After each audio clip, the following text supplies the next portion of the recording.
और हमारे साथ मार्केट एक्सपर्ट विनोद रावल जी जुड़ चुके हैं। विनोद जी, कल हमने देखा मंगलवार को किस तरीके से मार्केट में गिरावट देखने को मिली है, आज क्या हाल रहने वाला है?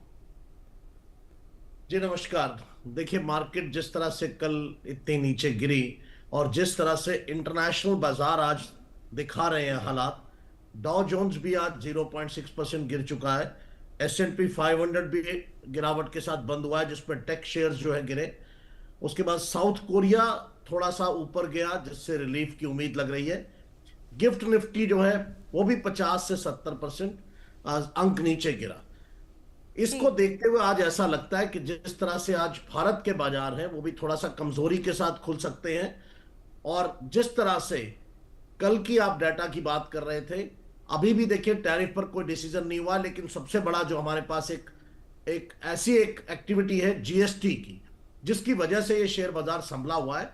तो मुझे ऐसा लगता है भले ही आज गिरावट के साथ शुरू हो, लेकिन बाजार संभल जाएगा, क्योंकि जो जिस तरह के संकेत मिल रहे हैं, जिस तरह से बाजार उसको रिएक्ट कर रहा है और जिस तरह से संभाल रहा है कि जी इतना बड़ा इकोनॉमिक होने के बावजूद भी संभल रहा है।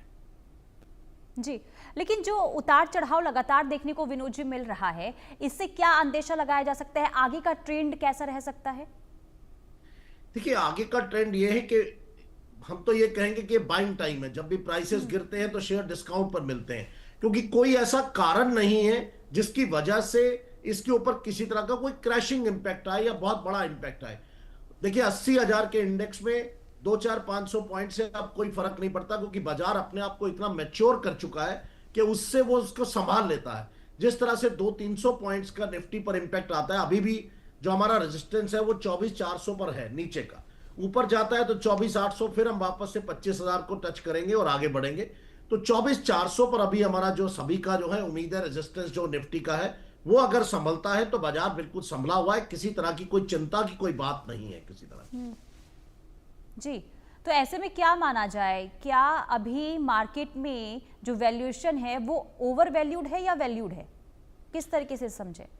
नहीं, देखिए, शेयर ओवर वैल्यूड नहीं है, मार्केट कोई ऐसी ओवर वैल्यूड नहीं है। जो अभी इंपैक्ट दिखाई दे रहा है वो तो इंटरनेशनल जो टैरिफ का इंपैक्ट है, जिसकी वजह से एफआईआईज ने अपना पैसा निकाला। आप अभी डाटा दे रहे थे कि जिस तरह से वो पैसा निकाला, लेकिन अल्टीमेटली भारत के बाजार को इग्नोर नहीं किया जा सकता। यह बाजार बहुत मैच्योर हो चुका है और उस पर जिसको भी पैसा बनाना है, अगला डिकेड जो है वो पूरा भारत का है।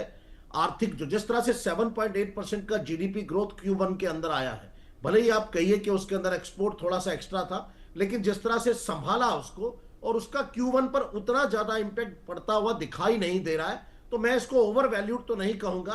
हालांकि ठीक है, गोल्ड और सिल्वर अभी थोड़ा सा ओवर वैल्यूड हमें दिखाई दे रहे हैं कि जिस प्राइस पर चले गए, पर वो भी ऐसा कोई बहुत ज्यादा नहीं। इंपैक्ट को जिस तरह से सोलर की वजह से चांदी की जरूरत है और जी रिक्वायरमेंट बढ़ेगी, उसका अगर आप देखें तो डेफिसिट है डिमांड और सप्लाई के अंदर, उसका असर दिखाई देता है। तो ऐसे में उनको क्या टिप्स देना चाहेंगे जो निवेशक हैं, जो शेयर बाजार में पैसे लगाना चाहते हैं, उनके लिए क्या सलाह? देखिए, बाजार में बने रहिए, हर डिप पर पैसा लगाइए, पैसा बनेगा, कहीं पैसा नहीं जाइए। लेकिन इतनी ही कहेंगे कि कहीं और से किसी और का पैसा मत लगाइए। अपने पिताजी का, अपने ससुर का, अपने परिवार के और लोगों का मत लगाइए। अपने पैसों से कीजिए, अपने पैसों से जितना पैसा बनाना चाहते बनाइए। इंटरेस्ट बेरिंग मनी मत लगाइए। मेरा कहने का मतलब यह है कि आप अपने पैसे लगाइए और लॉन्ग टर्म के लिए लगाइए, ताकि रुकना पड़े तो आपको किसी तरह की कोई दिक्कत ना हो। बाकी बाजार में कोई परेशानी दिखाई नहीं देती जिससे ये कहा जाए कि कोई बहुत ऐसा कोई होने वाला है। कोई ब्लड बाथ की सिचुएशन नहीं है। इट्स अ नॉर्मल वॉलेटिलिटी जो बाजार में रहती है, ये वही दिखाई दे रही है। अदरवाइज एक्सपेक्टेड बहुत ज्यादा थी और आपको और हमको, लेकिन उस तरह भी असर दिखाई नहीं दिया है। लेकिन कल जो मार्केट में उतार चढ़ाव देखने को मिला है, उसमें कहीं ना कहीं जिन्होंने पैसा लगाया है उनके अंदर डर का माहौल जरूर देखने को मिला।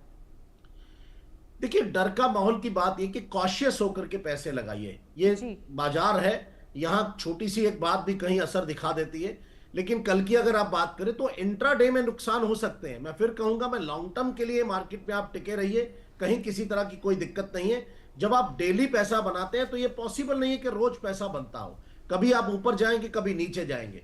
आप देखिए, 15 आपकी स्क्रीन पे दिखा रहे हैं, आप 15 शेयर लाल निशान में बंद हुए, तो इतने बड़े उसमें कोई बहुत बड़ी बात नहीं है। और जिस तरह से रिलायंस ने उसको कल टेक ओवर कर रहा है आगे आगे, और तो आई थिंक मार्केट संभलेगा, मार्केट को किसी तरह की कोई दिक्कत नहीं है। ऐसा कोई रीजन दिखाई नहीं देता जिसकी वजह से मार्केट के गिरने का और या डरने की जरूरत हो। मुझे नहीं लगता किसी को डरने की जरूरत है। जी। इंतजार करना पड़ेगा। पैसे को लगा करके, आप पैसों का पेड़ लगा करके आप एक दिन में उससे पैसे नहीं उतार सकते, तो आपको इंतजार करना पड़ेगा। आप पेड़ लगाइए, पैसे बनेंगे।